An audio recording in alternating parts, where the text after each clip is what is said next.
It's always the ones you suspect the most. Here in my void, I want to talk to you guys today about Tai Lopez, who is roving the streets like a madman after recently he was accused of raising $112 million through fraudulent offerings with his co-founder Alex Mayer and Maya Birkenrode.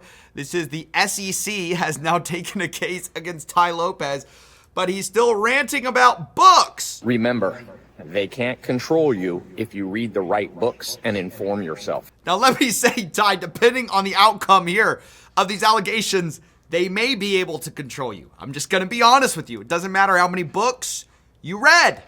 These allegations spell trouble for our boy, the boy from the garage. I don't know if you remember our fresh-faced guy, the reason for the ad block. Here he is right here. Here in my garage, just bought this new Lamborghini here. And I guess now we know how. Of course, later he transitioned to Here in My Backyard. That was kind of the sequel to all of this. Hey, here in my backyard. Tai was always known for running these ads, telling people, you got to sign up for his 47 rules for success, the 12 rules for, whatever, sales, the 5 ways to get through life. I mean, he always had something to sell. And for a while, he kind of got away with it. Nobody was really going after him because at the end of the day, when you sell knowledge and you overpromise and underdeliver, people don't get too mad. I mean, people like me will kind of call you a grifter. That's really the worst that's going to happen to you. The problem with Tai was he's one of these guys who went from, trying to sell the fact he's this business savant because he quotes Charlie Munger all the time, to now taking money from people and actually raising money for some businesses that he was going to run. REV was the holding company, and they bought a bunch of distressed assets. You may know Radio Shack, Pier 1, Steinmart, a bunch of companies that went out of business, and Tai bought them up with a bunch of other people's money and said that they were going to raise, basically flip them using e-com, take away the brick and mortar, bring in the great marketing from Tai Lopez. He was going to rant on the streets about, I guess Radio Shack, right? He was going to go around telling you about Dress Barn, from his platforms. And I guess it's kind of a plausible idea. The problem was they lied to investors along the way, at least if you believe the SEC's allegations, which claims that Tai and Alex Mayer made misrepresentations and omitted to state material facts, specifically about the profitability. They were saying their portfolio companies were on fire and cash flow is strong, which, depending on what you mean by on fire, maybe that was actually true because these companies were burning through cash. Meanwhile, they were raising money from investors, mostly through a combination of debt and sometimes equity. And when things were falling apart, at least $5.9 million of those returns that were supposedly distributed to investors, like the payback for the loans, were in reality what they call Ponzi-like payments funded by other investors. In addition, Tai Lopez and Alexander Mayer apparently misappropriated approximately $16.1 million in investor funds, which were diverted for their personal use. They're using it for personal, spending, I guess. Just bought this new Lamborghini here. According to the SEC, according to their allegations. Now, of course, they're going to have a chance to defend themselves, but I have to say, guys, we have to do better than this. If this guy is selling you something, he's saying he's going to turn it all around after years of just bombarding you with grifter ads, I have to tell you, we're in trouble. But I also want to say, if you are a grifter and you want to go out there, I have to warn you, do not lie to your investors. They will eventually catch you. I actually spoke to somebody who basically talked about his experience with Tai Lopez.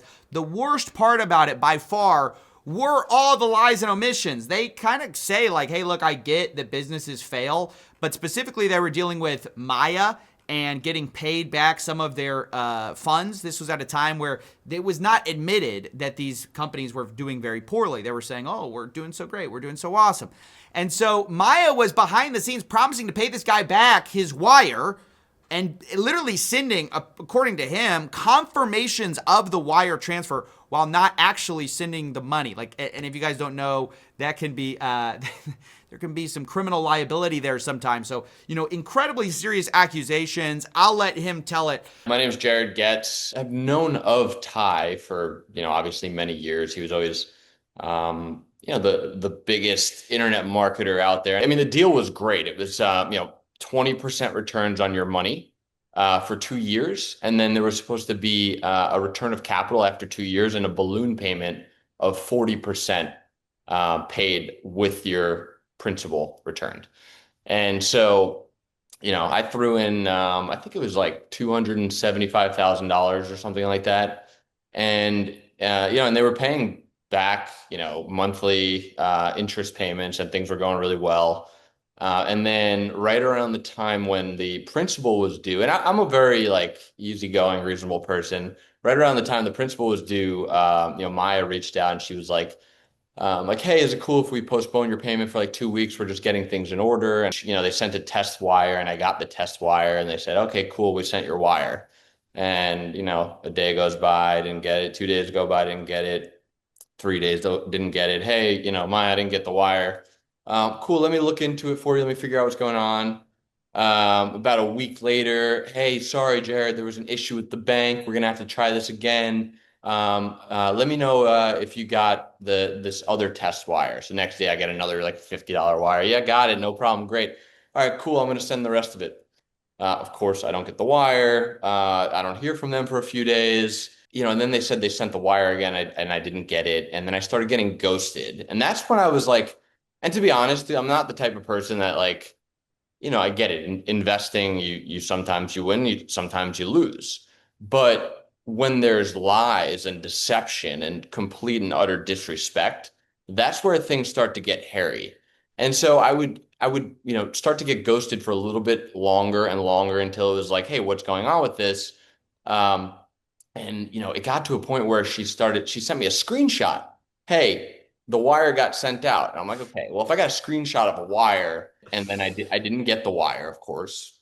And then I got ghosted for like about a month. And at that point I'm like, hey, like, at this point it's just rude. Like, can you at least just be on, like, just tell me what's going on? And then I finally hear back from her like a little bit over a month later, and she's like, sorry, I was traveling. I'm like, are you kidding me? You were traveling? Like, what does that mean to me? And then, we start talking again. And the last message I heard was like, hey, sorry. I think it was her dad. She's like, hey, sorry, my dad died or something.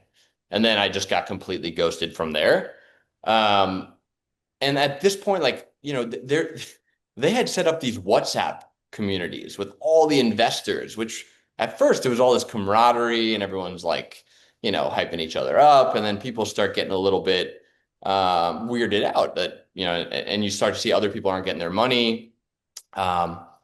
And then finally, I don't remember the timeline exactly. It was probably about 6 months later that that we heard that they're going to have to file for bankruptcy. Now, that's just the short version of the story. But after this, Jared and others went and they basically reported these guys. And of course, now there are charges, at least with the Securities and Exchange Commission. And I think it's good. I don't think you should be able to raise $100 million with various false statements, omissions, misstatements, and you get away with it, especially on the back of your social media profile. Now, if you're wondering what's going on with Ty now that he has gotten these allegations against them, it's not going well. He's still hawking things. This is his Ty Lopez vlog.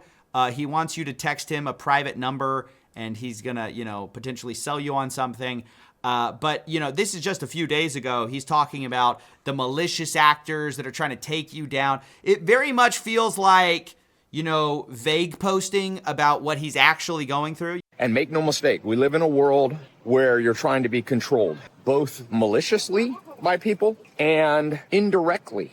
There's groups of people that are trying to control you that don't necessarily wake up in the morning and say they want to ruin your life. But the structure of the system is built to control you. Really? Is the structure of that system a 3-letter word? Is it called the SEC? Now, I only say that because as well as going through that, he also brought on Trevor Milton, who famously got pardoned by Trump after, the whole FBI, indictment and later charges, and he was going to pay back victims until he got pardoned by Trump. And later the SEC dropped their case as well because obviously he's pardoned now. But it's interesting to watch Ty Lopez really, love this guy for his message. This trophy hunting, it's unfair that people, like, for example, Elon Musk has had a run-in with the SEC. Yeah, he had huge. a big one. And he says, I saw a recent article where Elon said, If I knew what I knew now, I would not have settled. He took a settle. He Yep. settled and had to pay a fine, had to step down from being the, on the board of directors of Tesla. And it happened again. He's got a thing now. Yep. And he just said, I'm not going to. I saw the SEC, he wouldn't come on the interviews. He's like, I'm done. You've asked me enough questions. And it's clearly a trophy hunting case. In what's your crazy? experiences, same I've never thing. met you before. I've Yeah. never met him.